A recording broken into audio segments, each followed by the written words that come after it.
அனைவருக்கும் வணக்கம். இது எல்லையில் நடந்த விபத்துக்கான ஒரு விழிப்புணர்ச்சி வீடியோ. முதல்ல அந்த விபத்தில் உயிரிழந்த அனைத்து பேருடைய ஆத்மாவும் சாந்தி அடைய எல்லாம் வல்ல இறைவனை நான் வேண்டுகிறேன்.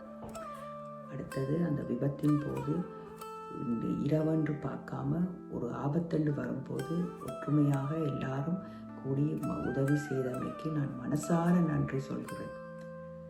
நானும் ஸ்ரீலங்காவில் பிறந்து வளர்ந்த ஒரு ஸ்ரீலங்கன் நாட்டு பிறகு. ஆனால் இப்பொழுது நான் கனடாவில் வாழ்கிறேன். நான் கனடாவில் ABZ லைசன்ஸ் வச்சிருக்கிற ப்ரொஃபஷனல் டிரைவர்.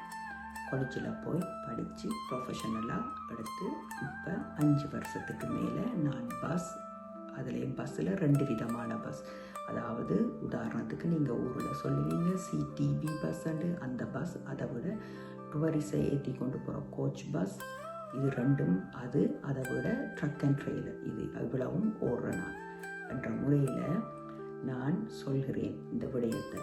அதை விட நான் ரீசன்ட்லியாக ஸ்ரீலங்கா வந்தேன். வந்தபோது எனக்கு சந்தர்ப்பம் கிடைச்சது பஸ்ஸில் பயணம் செய்ய. ஸோ நான் பயணம் செய்யும்போது நான் பார்த்த சில விடயங்கள் எனக்கு மிகவும் அதிர்ச்சியைத்தான் தந்தது. முதலாவது, நீங்கள் நினைக்கலாம் இவ கனடாவில் இருந்து கொண்டு எங்கட நாடை கம்பேர் பண்ணுறான்னு. நீங்கள் நினைக்கிறது நியாயம், அது நான் ஒத்துக்கொள்கிறேன். கனடா வளர்ச்சி அடைந்த நாடு, ஸ்ரீலங்காவோ இப்போ தான் வளர்ந்து கொண்டு வர்ற நாடு. ஆனால் சில விஷயங்களை நாங்கள் மாற்றம் செய்யலாம். அந்த சின்ன மாற்றங்களால் இவ்வளவோ விபத்துகளை நாங்கள் கட்டுப்படுத்தலாம். அதாவது சாதாரணமாக நான் சொல்கிற விஷயம் என்னென்னா, முதலாவது ஒரு டிரைவர்ண்டா ஒரு வேலைண்டா அதுக்கு ஒரு ப்ரொஃபஷனல் யூனிஃபார்ம் இருக்கணும். முதலாவது யூனிஃபார்ம் இல்லை. நான் இதை சொல்ல வர்ற விஷயம் எல்லா டிரைவர்ஸும் இப்படித்தான் என்று நான் சொல்லலை, நான் பார்த்ததைத்தான் சொல்கிறேன். அதாவது சரம் கட்டி ஒழுங்கான பாத அணி இல்லை.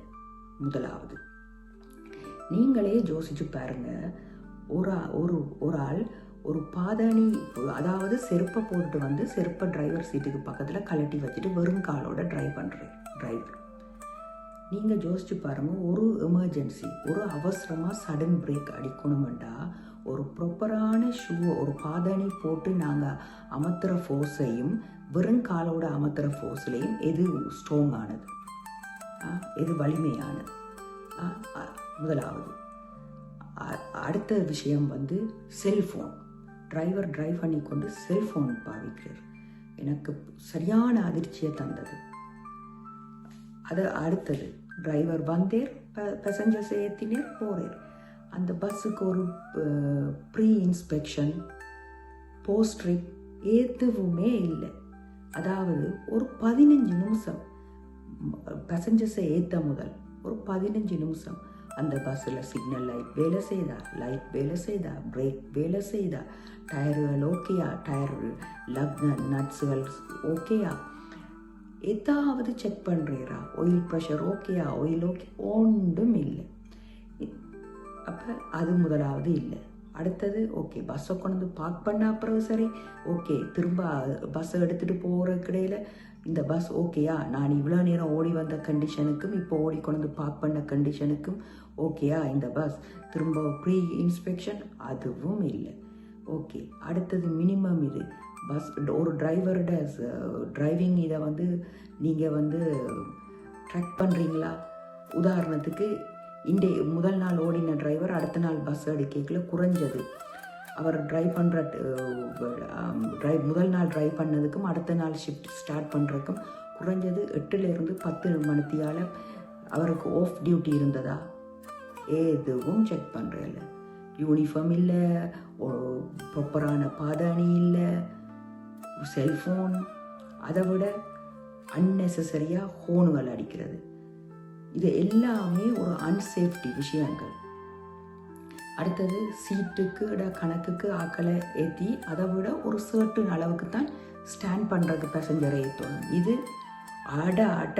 அடைகிறது பஸ் ஃபுல்லாக ஆக்களை. இதெல்லாம் இவ்வளவு அன்சேஃப்டி விஷயங்கள். நான் இதை உங்களுக்கு தயவு செய்து என்ன மன்னிக்கணும், நான் பிள்ளையாக காய்ச்சிருந்தா. நான் எல்லா டிரைவர்ஸும் அப்படி என்று சொல்லலை, ஆனால் நான் பார்த்த விஷயத்தை நான் பகிர்ந்து கொண்டேன். தயவு செய்து இந்த சின்ன சின்ன மாற்றங்களை செய்தாலே இவ்வளவோ ஆக்சிடெண்ட்களை தவிர்க்கலாம். நடந்து முடிஞ்சதை நாங்கள் கழிச்சு இனி ஒன்றுமே வரப்போகிறது இல்லை. ஆனால் இனிமேலும் ஃப்யூச்சரில் இப்படி ஒன்று நடக்காமல் இருக்கலாம். அதுக்கான விழிப்புணர்ச்சியாக தான் இந்த வீடியோவை நான் இதன் பதிவு செய்கிறேன். தயவு செய்து இந்த வீடியோவை பார்க்குறாக்கள் ஷேர் பண்ணுங்கள். ஏனென்று சொன்னால் எங்கட நாடு எங்கட மக்களுக்காகத்தான் நான் இது கதைக்கிறேன். இதில் எந்த விதமான சாதி மதம் இனம் பேதம் எதுவும் நான் பார்க்கலன்னா உயிருக்கு மேலால் எதுவுமே இல்லை. ஸோ தயவு செய்து இதை ஷேர் பண்ணுங்கள்.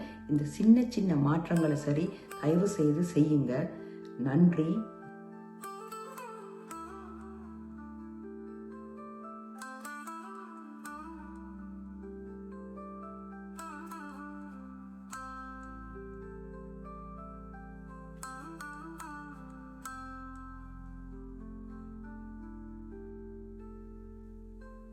எமது யூடியூப் சேனலான வாய்ஸ் ஆஃப் காட் சேனலை பார்வையிட்டு எமது சேனலை சப்ஸ்கிரைப் செய்ய